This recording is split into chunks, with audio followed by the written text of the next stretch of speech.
Let's get a quick take on Denver City Council's move to join several U.S. cities in proclaiming this Monday to be Indigenous Peoples Day. Patricia Calhoun from Westward, what are your thoughts on that?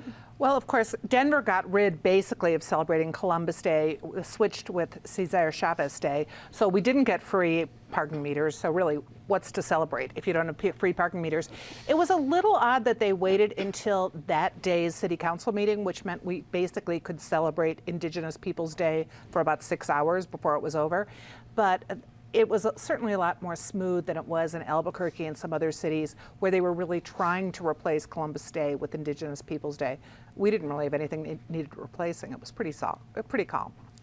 David Copel with the Independence Institute and DU Law School. What are your thoughts on it? Is this just is it more of a kind gesture, or what do you think? Oh, it's I think a recognition of anti-immigrant sentiment by the Denver City Council. You saw that there were people who lived in North America, and then a whole bunch of other people came, contrary to the wishes of the people who were there, and completely changed the place and took it over. And so the City Council, I think, was making a statement that if you can't control your own borders against people you don't want coming in, you may lose your country. And that's exactly what happened to those Indigenous people who were victimized by illegal immigration. Political analyst Eric Sonderman, what are your thoughts on this? Oh, I think it was a gesture. Now, gestures can be important, and this was a gesture that was a long time in coming among the part of some constituencies and some activists. I think it's great to be able to pay tribute to Indigenous people, and they probably deserve more tribute and recognition and understanding than they've received.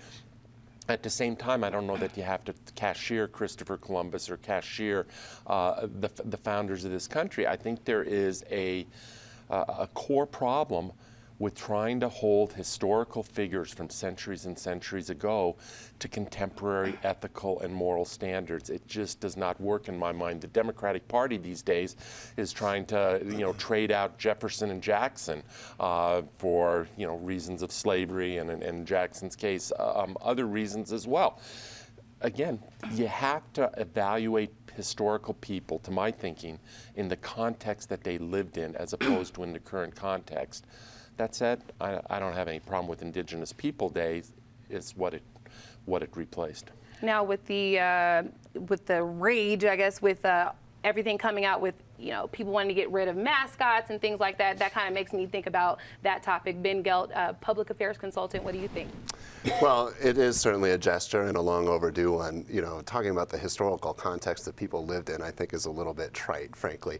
Columbus didn't discover anything, and what's more, he thought he was in China, where he was actually in Cuba, so he didn't actually make it to North America in the sort of narrative that we all like to promote.